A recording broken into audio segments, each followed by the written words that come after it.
Hello everyone and welcome to my YouTube channel. Today we are going to discuss about how to fix FaceTime waiting for activation on iPhone iOS 18. For example, if you open the FaceTime, if you see that there is a written FaceTime waiting for activation. So how you can fix that? For this, what you have to do, you have to simply watch this video completely. So without wasting any time, let's start the video. First of all, what you have to do, you have to simply make sure that you are connected to proper Wi-Fi or internet connection. And after that, what you have to do, you have to simply go to settings, and this time what you have to do, you have to simply go to general.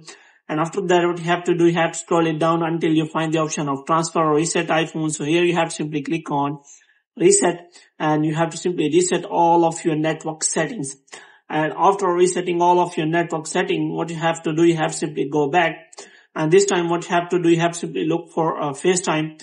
So how you can find it? For this, you have to simply go to apps, and after that you have to scroll it down until you find the option of FaceTime here. So here you can simply see that there is no option available as FaceTime activation.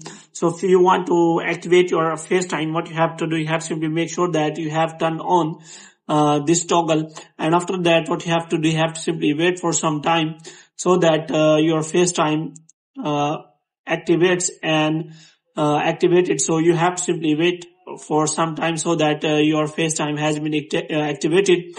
And after that, what you have to do, you have to simply go back and you have to try to check whether now your FaceTime is working properly or not. If the problem is still there, then what you have to do, you have to simply restart your iPhone. And after that, if you have to check whether your problem has been solved or not. If the problem is again occurring, then what you have to do, you have to simply contact the Apple support, and you have to tell the Apple store what is the problem with you, and after that they will get you a solution. So hope you have liked this video. If you get more videos like these, you can subscribe our channel.